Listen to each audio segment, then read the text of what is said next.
Venons-en au sujet d'aujourd'hui. Je pense que pour commencer à traiter cette question, on est obligé de se rappeler que dans le contexte actuel, le mot décroissance est employé de façon relativement positive par un certain nombre de personnes ou de militants.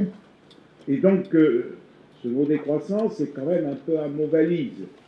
C'est-à-dire que les partisans de la décroissance, on ne sait pas très bien si c'est la décroissance du pouvoir d'achat qu'ils souhaitent ou la décroissance des pollutions, si c'est la décroissance des investissements dans l'aménagement du territoire ou au contraire une décroissance dans des modes de consommation qui sont parfois excessifs. Je n'ai rien contre ces analyses-là. Où cela devient un petit peu difficile, c'est lorsqu'il y a des partisans de la décroissance qui disent mais il faut ajouter aussi la décroissance démographique.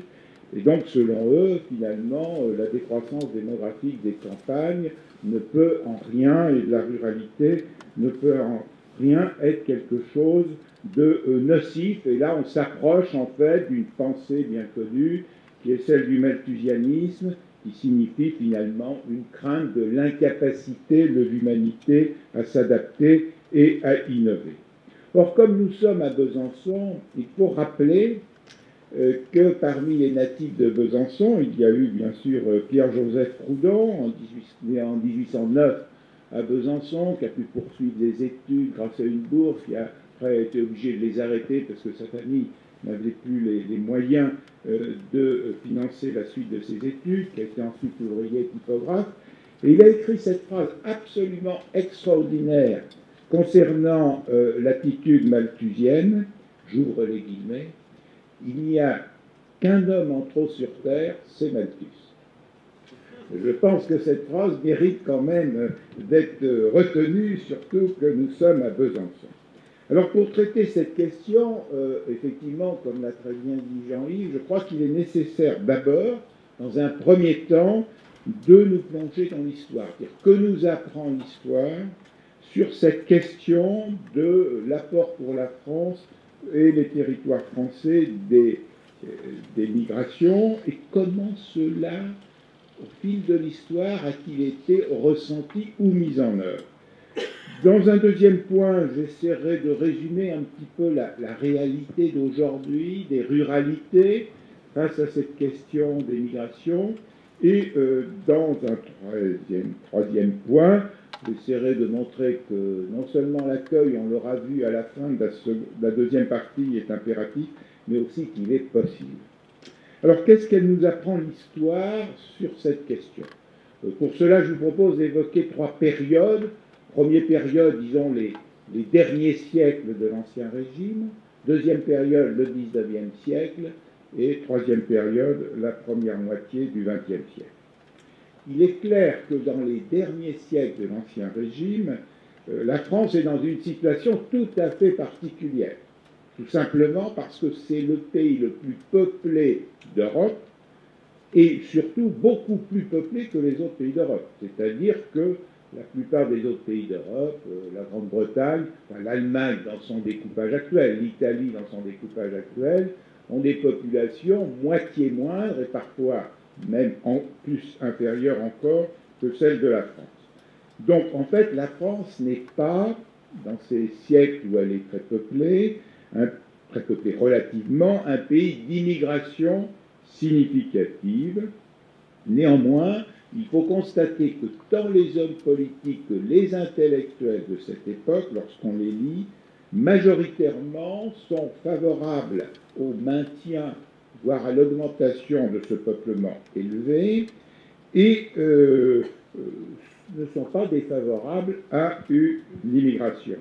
Pourquoi ? Parce qu'ils considèrent que la France est un pays extrêmement riche, et que pour valoriser ces richesses, eh bien, il y a besoin d'humains, et donc elle est riche de ses territoires. Donc vous voyez, c'est un discours qui est, je dirais, complètement à l'envers de ce que Patrice Joly rappelait, c'est-à-dire cette idéologie de la métropolisation, selon laquelle la France ne serait riche que de ses métropoles. Or, dans tous ces discours, et ces actes d'ailleurs, des siècles de l'Ancien Régime, c'est Et la France est riche de ses territoires et de tous ses territoires. Alors je vous citerai quelques exemples, à commencer par au XVIe siècle, celui que vous connaissez tous, Jean Bodin, le fameux qui a écrit « Il n'est de richesse que d'homme ». Mais ce qui est important, c'est en fait de lire la totalité de sa phrase, parce qu'il fait bien comprendre la richesse de notre pays. Alors c'est écrit en ancien français, donc il y a quelques mots qui ont évolué depuis. Je vous le lis, j'ouvre les guillemets. Nos pères nous ont appris un ancien proverbe, que la France ne fut jamais affamée, c'est-à-dire qu'elle a richement de quoi nourrir son peuple, quelques mauvaises années qui surviennent, pourvu que l'étranger ne vide nos granges. L'étranger qui vide nos granges, c'est encore de guerre, bien entendu, que le problème se pose, et effectivement, dans ce cas, cela va limiter l'agriculture, le commerce et l'artisanat.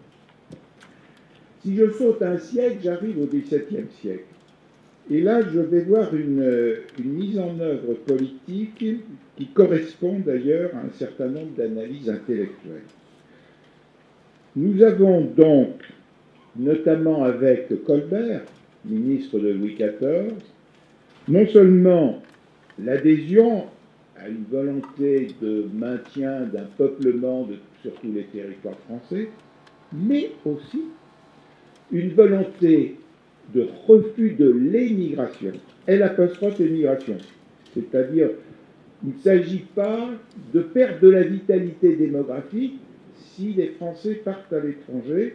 Et donc, Colbert va être extrêmement féroce en la matière, puisqu'il décide que tout Français qui part travailler à l'étranger, on va confisquer ses biens.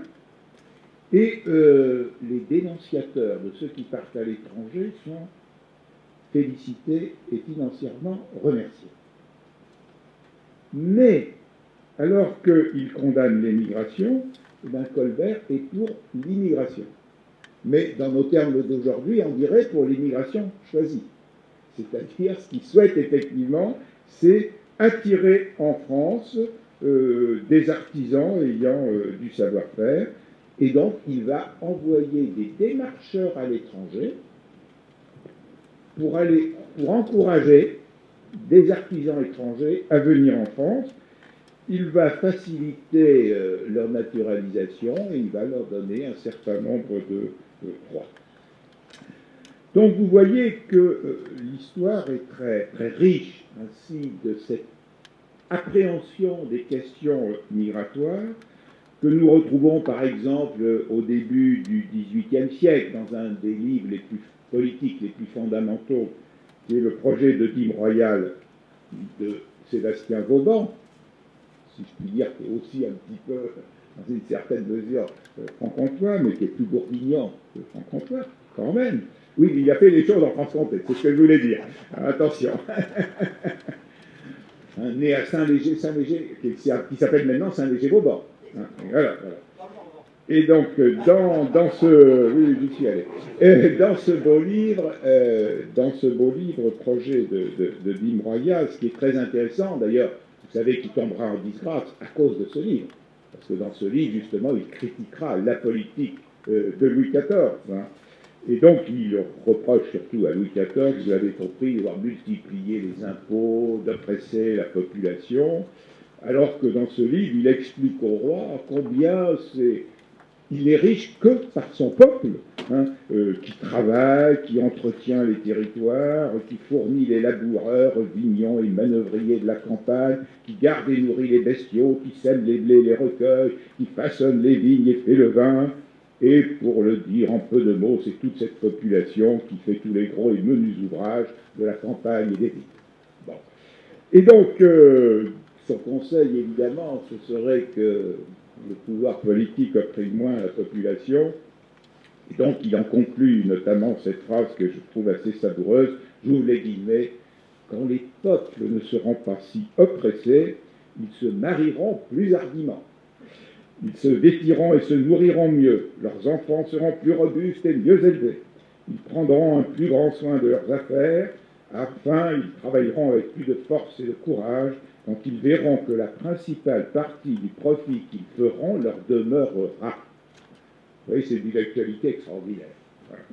Voilà, alors donc Vauban et puis Montesquieu. Alors Montesquieu, c'est très intéressant parce que Montesquieu pense que la France du XVIIIe siècle est en dépopulation.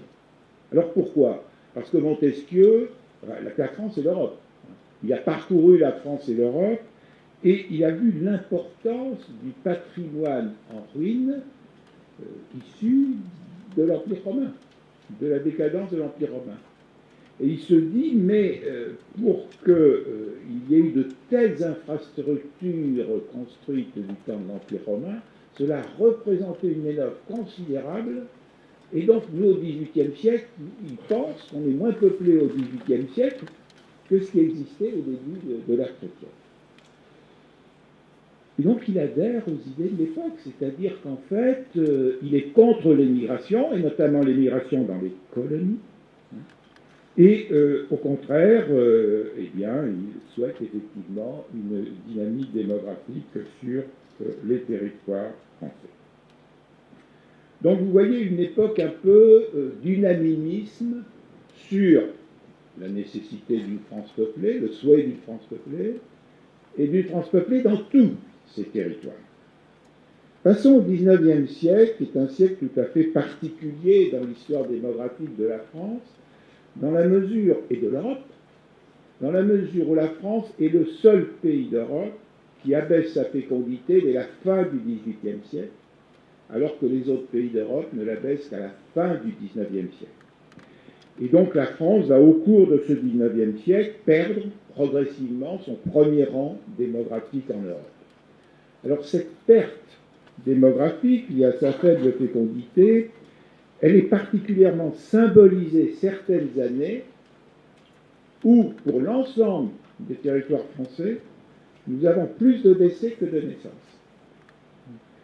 1832, 1849, 1854, 1865, donc vous voyez, bon, bien sûr, j'ajoute 1870-71. On pourrait penser, oui, mais là c'est vrai qu'il y a eu la guerre avec nos amis prussiens. Mais les autres années, ce n'était absolument pas le cas.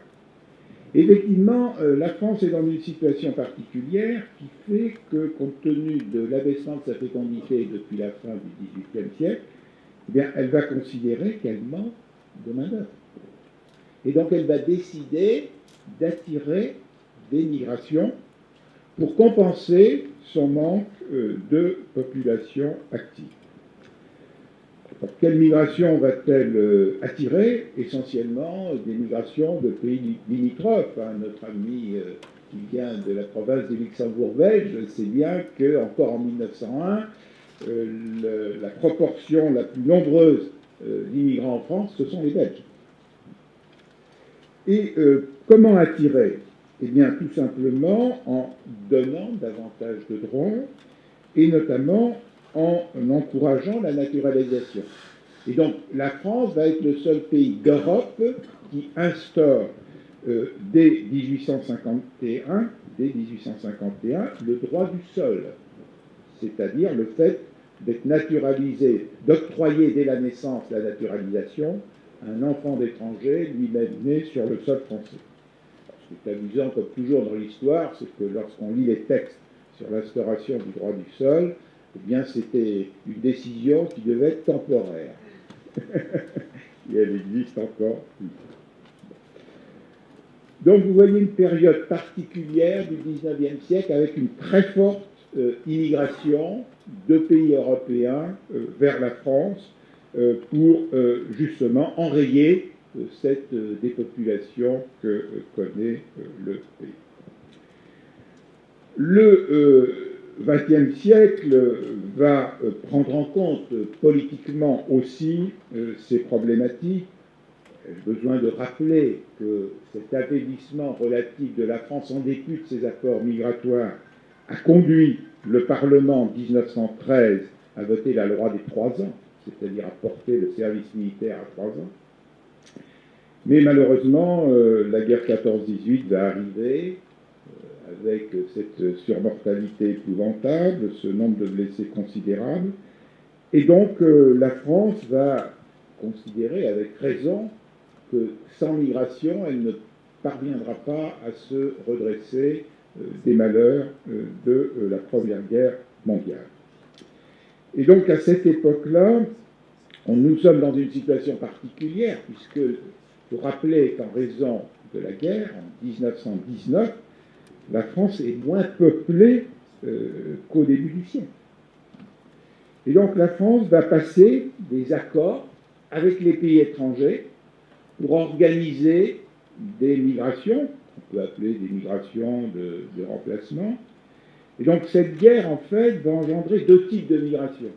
La première migration sont des migrations internes, parce qu'en fait, la surmortalité liée à la guerre a été inégale selon les territoires et surtout selon les fonctions que les jeunes militaires assuraient dans l'armée. Donc, pour simplifier, si vous voulez, le sud-ouest de la France a eu un taux de mortalité beaucoup plus élevé que d'autres régions des territoires français. Donc, on va avoir des migrations internes, par exemple, de la Bretagne vers le sud-ouest ou vers la Creuse.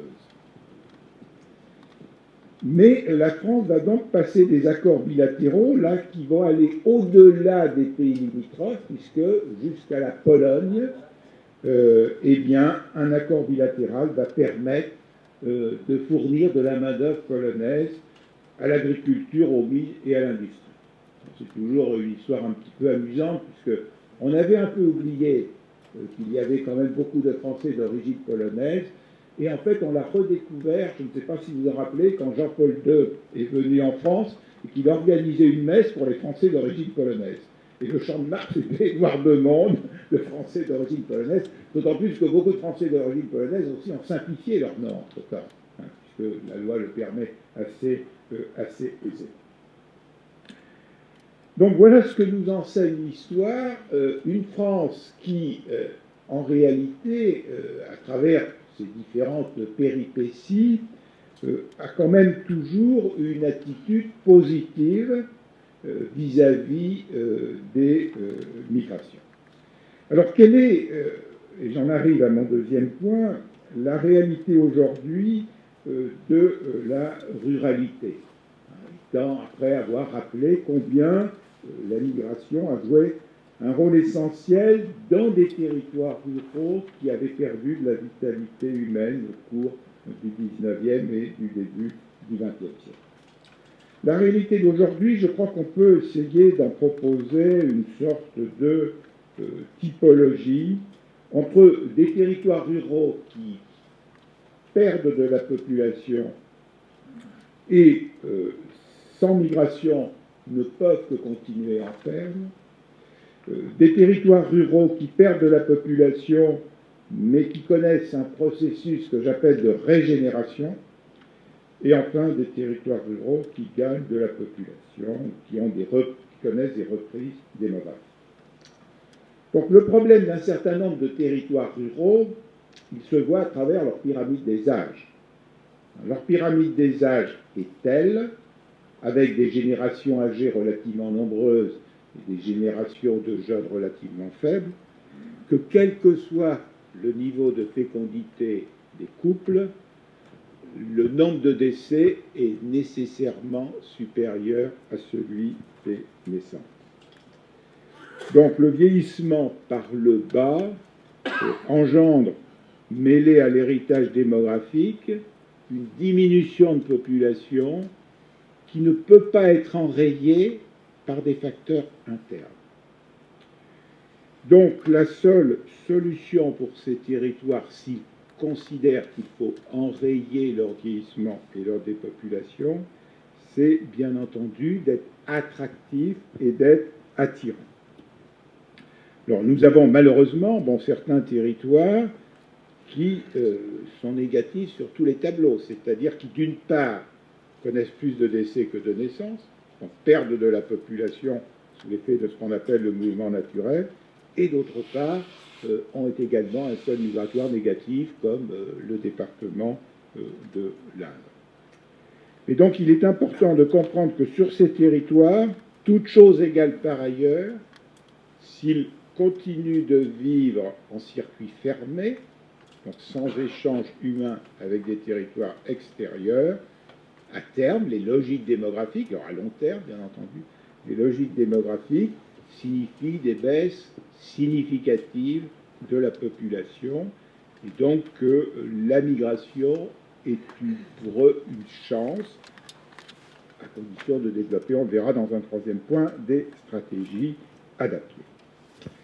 Dans certains territoires, il faut examiner de beaucoup plus près la baisse de la population, parce que nous avons des territoires ruraux, effectivement, qui enregistrent une diminution de leur peuplement, mais lorsqu'on regarde leur système migratoire, on se rend compte que ce système migratoire apporte plus de population jeune que de population âgée.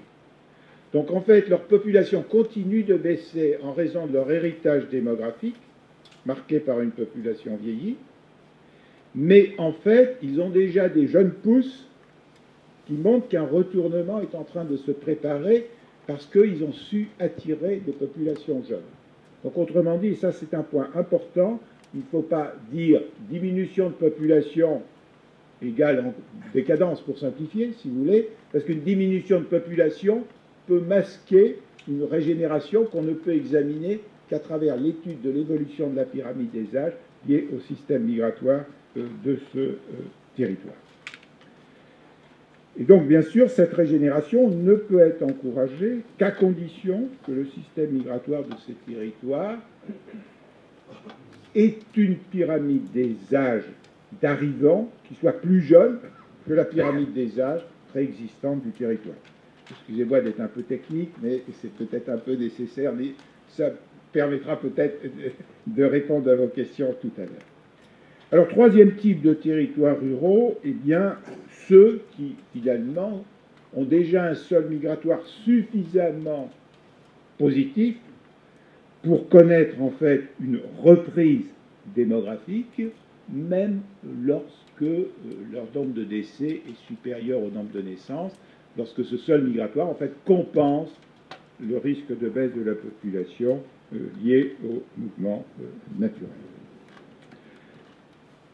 Donc c'est exactement ce que disait Patrice Joly en introduction, c'est-à-dire, vous voyez, il y a une diversité considérable des dynamiques des territoires ruraux, et cette diversité, l'un des éléments explicatifs de cette diversité, c'est son système, c'est le système migratoire propre à chacun des territoires considérés. Alors, je ne vais pas entrer dans différents exemples. Peut-être dans la troisième catégorie, bon, on peut citer par exemple le territoire du Gers, où nous avons bien un taux d'accroissement naturel négatif, donc il y a bien chaque année plus de décès que de naissances, mais la population a connu une reprise démographique parce que le taux d'accroissement migratoire est suffisamment positif pour compenser ce risque de perte d'habitat. Alors, face à ces situations, et dans les trois cas que j'ai évoqués, il est clair que la migration, si elle est bien faite d'un point de vue qualitatif, nous allons y venir, est une réponse au risque de dévitalisation. Cette réponse au risque de dévitalisation, elle passe nécessairement, et j'en arrive à mon troisième point, par des stratégies adaptées à la spécificité du territoire. Les stratégies d'accueil, que doivent-elles être? Le premier élément, mais qui se déduit de ce que nous avons évoqué précédemment, c'est qu'il y a des stratégies d'accueil qui ne sont pas nécessairement à écarter totalement, mais qui ne sont pas à privilégier exclusivement. Je vais en évoquer deux.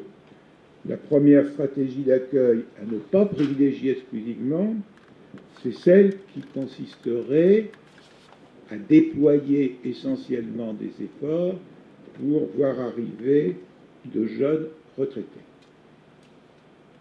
D'abord parce qu'il y aura de moins en moins de jeunes retraités, pour une raison bien simple que chacun connaît ici, nous ne sommes plus dans les années 90 avec un développement considérable de pré-retraite. qui faisait que souvent, effectivement, on voyait arriver dans la ruralité des personnes qui pouvaient avoir 58 ans ou 56 ans, qui étaient vraiment des jeunes retraités. Donc je n'ai pas l'impression que l'âge de départ à la retraite se mette à baisser dans les prochaines années, mais plutôt à augmenter. Et l'augmentation de l'âge de départ à la retraite, ça veut dire forcément un retard de départ éventuellement vers d'autres lieux à l'âge de la retraite. Le deuxième élément très important, c'est que certains territoires ont cru trouver une vitalité exclusivement à travers l'arrivée de jeunes retraités. Le problème, c'est que les jeunes retraités deviennent des vieux retraités au fil du temps. Donc le jeune retraité, c'est souvent extraordinaire. Il a de la disponibilité, il s'investit dans la vie associative, il s'investit dans la vie municipale. Tout ça est tout à fait favorable. Le problème, c'est que 25 ans après, il sera un consommateur de besoins sociaux et un consommateur de besoins sanitaires. Donc ça ne veut pas dire qu'il ne faut pas souhaiter qu'il vienne. Simplement, il faut parallèlement avoir une pyramide des âges équilibrée. Alors c'est vrai pour les territoires ruraux, mais vous savez, c'est même vrai pour des territoires littoraux. La pyramide des âges de villes comme La Baule ou Royan prépare des lendemains difficiles à ce type de territoire. Première donc stratégie sur laquelle il faut être très prudent, c'est-à-dire que si des retraités arrivent, il faut aussi que des jeunes arrivent. Deuxième stratégie, qu'il ne faut surtout pas aussi déployer de façon quasi exclusive, c'est une stratégie d'accueil résidentiel. Puisqu'à ce moment-là, ce sont des personnes qui, par définition, travaillent hors du territoire, parfois loin du territoire, et donc le territoire se trouve en dépendance, et notamment en termes de pouvoir d'achat, par rapport aux personnes qu'il a accueillies. Donc il importe de ne pas raisonner en court terme. C'est-à-dire en court terme, effectivement, l'arrivée exclusive de pré-retraités, l'arrivée exclusive de personnes venant s'installer de façon résidentielle peut paraître intéressant, mais il faut être très prudent parce que ce sont des avantages qui ont des effets externes négatifs, soit en raison de perturbations économiques, soit tout simplement en raison de l'avancée en âge. Alors, quelle stratégie à déployer? Je vais essayer donc d'en citer 4, étant illustrés par quelques exemples que beaucoup d'entre vous connaissent, donc je ne ferai que résumer rapidement. Bon, la première stratégie, c'est bien sûr, ça peut être une stratégie de captation de touristes, c'est-à-dire de développement finalement d'activités touristiques spécifiques au territoire qui se trouvent susceptibles d'offrir des produits ou des services touristiques, excusez-moi cette formule un peu technocratique, tout à fait particuliers qui n'existent pas ailleurs.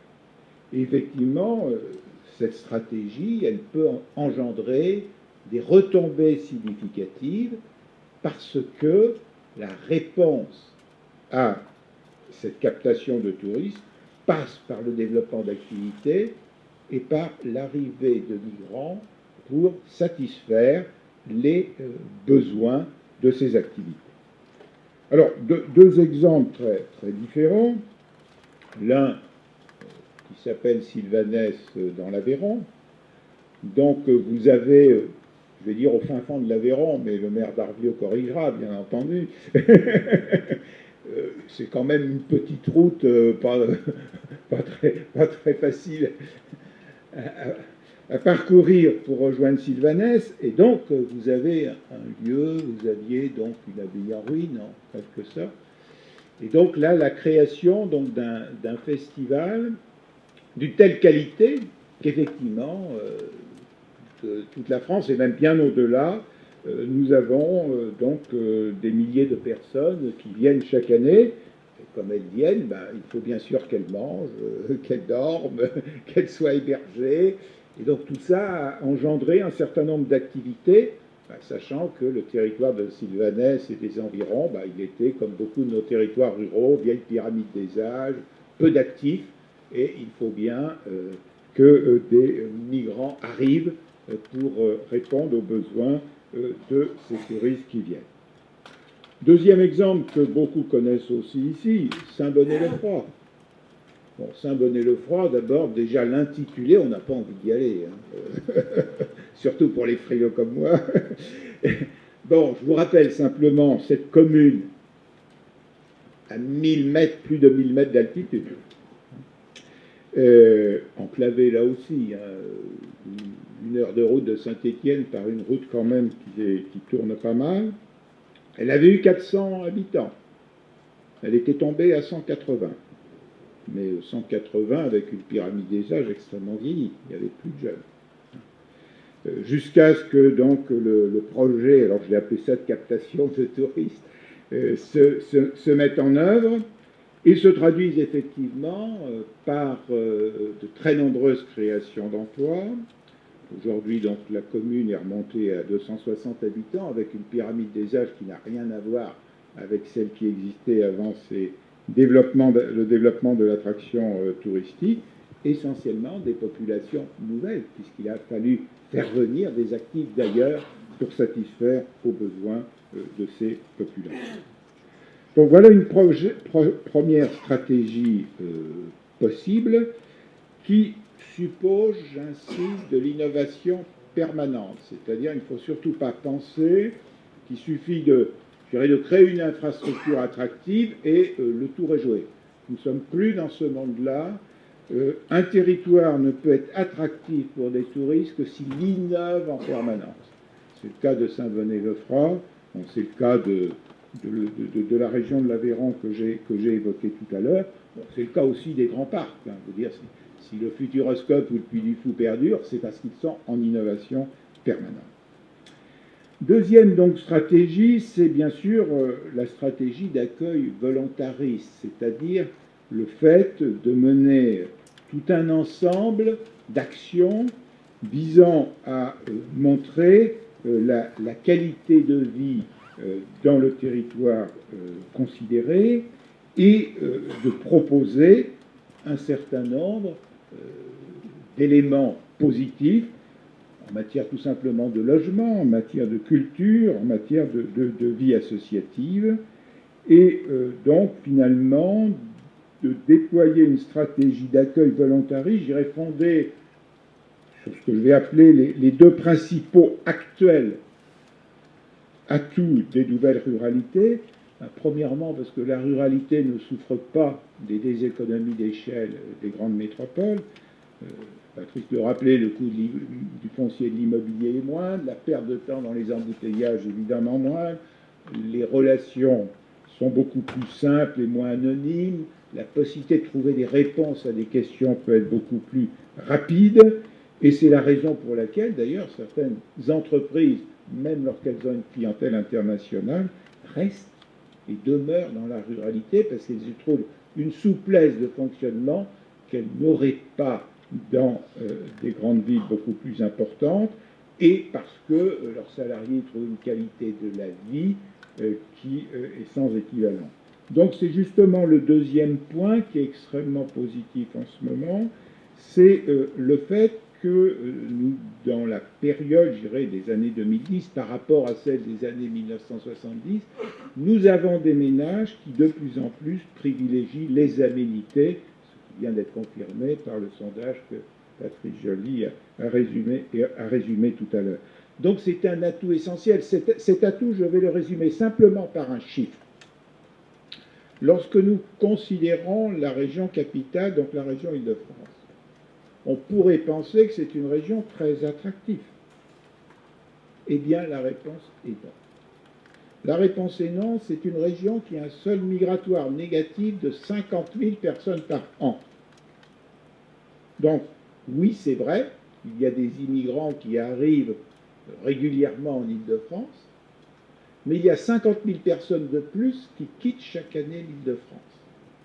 Donc, vous voyez qu'on est bien dans une situation où les inconvénients de la grande ville sont ressentis.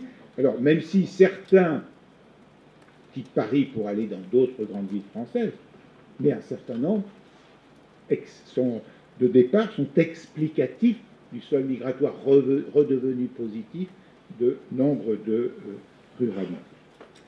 Donc cette stratégie d'accueil volontariste, c'est vraiment le souhait de faire en sorte, je dirais, d'endogénéiser, excusez-moi le terme, les immigrants qui arrivent.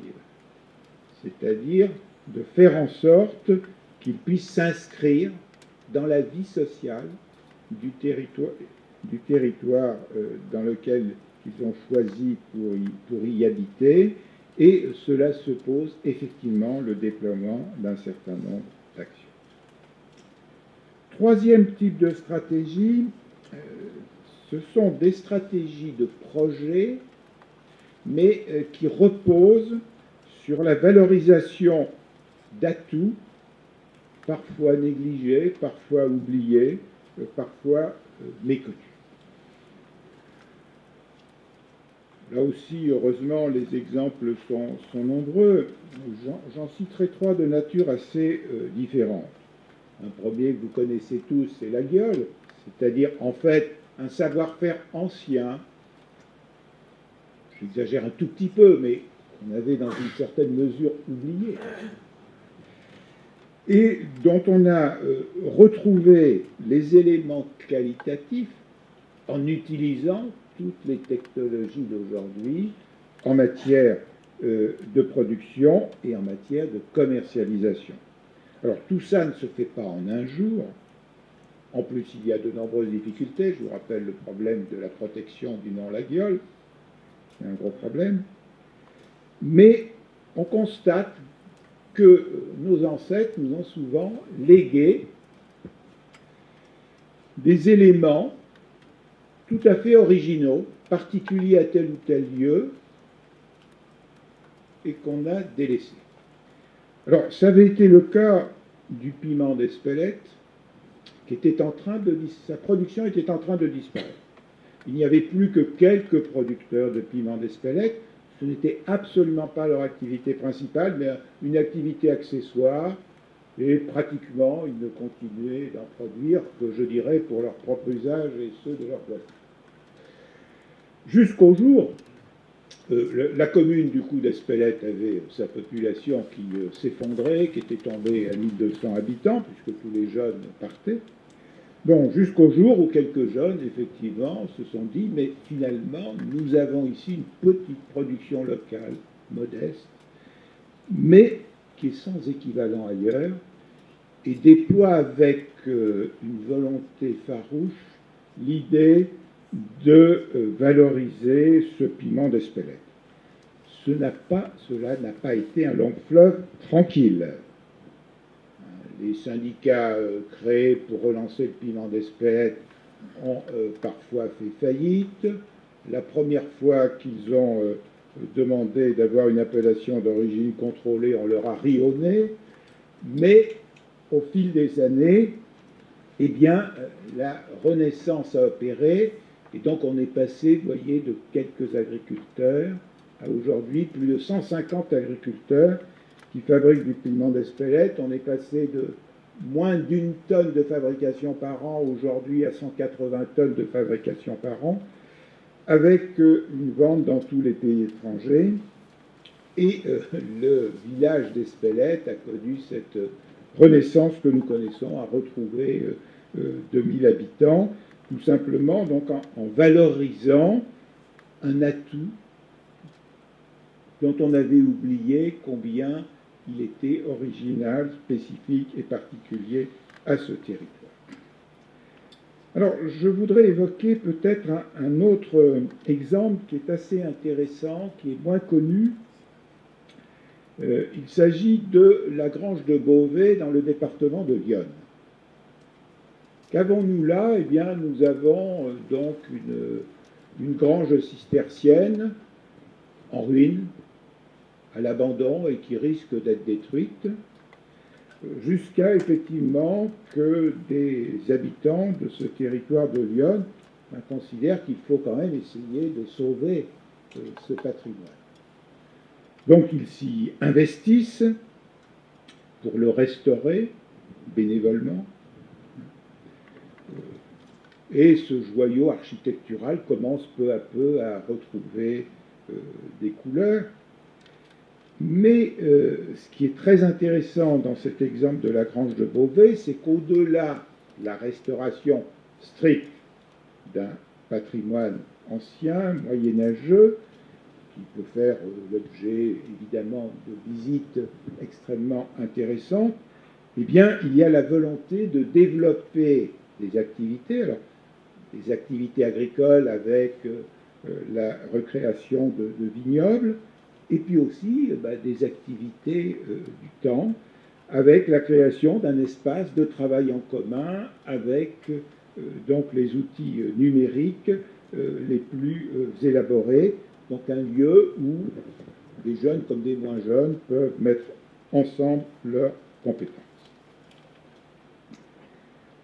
La troisième stratégie, donc il s'agit en fait d'inventorier des atouts méconnus mais préexistants. La quatrième stratégie est différente, puisque là, il s'agit de créer des atouts propres ex nihilo sur des territoires ruraux. Cette stratégie, elle a été déployée, par exemple, dans la ruralité centrale de la Bretagne, avec la création du Festival des Vieilles Charrues à Carhaix. À part l'intitulé Festival des Vieilles Charrues, il n'y a en fait rien tout est nouveau, si je puis dire. Et puis, je vous rappelle quand même que le Futuroscope, c'était des champs de maïs. Personne ne s'y arrêtait, on n'avait jamais eu aucun touriste s'arrêter pour admirer les champs de maïs entre Poitiers et Châtellerault.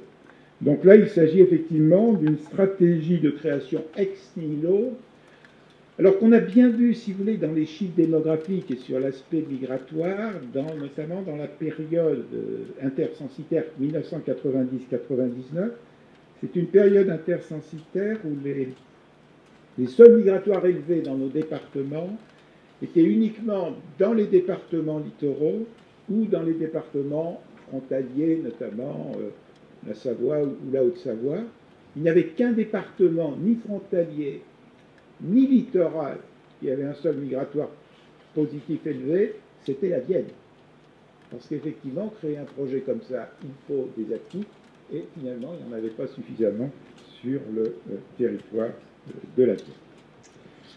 Je pourrais bien sûr citer le cas du Puy du Fou, que tout le monde connaît. Ce qui est très important dans le cas du Puy du Fou, c'est toujours de considérer que sa localisation est géographiquement aberrante.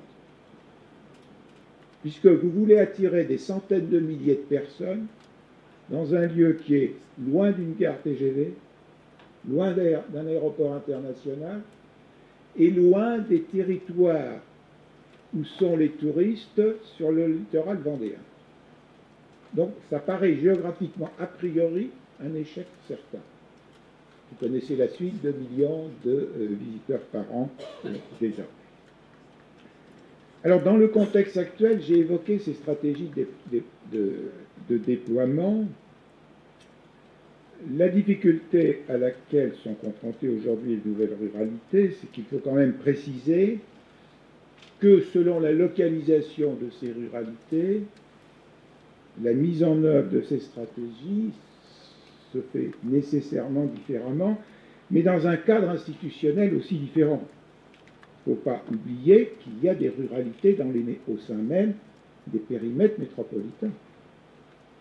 D'autres ruralités sont dans des comités d'agglomération, d'autres sont dans des communautés de communes. Bref, tout ceci signifie qu'il faut croiser la stratégie d'attraction migratoire avec l'organisation institutionnelle du territoire.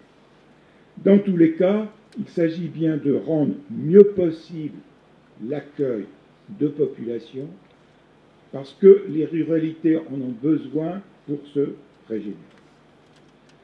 Alors, que dire en conclusion? Eh bien, nous sommes en Besançon, donc je ne pouvais pas conclure sans faire référence à un autre natif de Besançon, c'est-à-dire Victor Hugo. Et parmi tous ces poèmes, il y a un poème qui s'appelle « Lorsque l'enfant paraît ». Je n'ai fait que changer un mot de la dernière strophe du poème, c'est-à-dire j'ai changé le mot enfant par le mot ruralité, et je vous laisse redécouvrir ce poème qui sera ma conclusion et que je vais maintenant vous lire. Seigneur, préservez-moi, préservez ce que j'aime, frères, parents, amis et mes ennemis même, dans le mal triomphant de jamais voir Seigneur, l'été sans fleurs vermeilles, la cage sans oiseaux, la ruche sans abeilles, la ruralité sans enfants. Merci. Merci Gérard Foncade.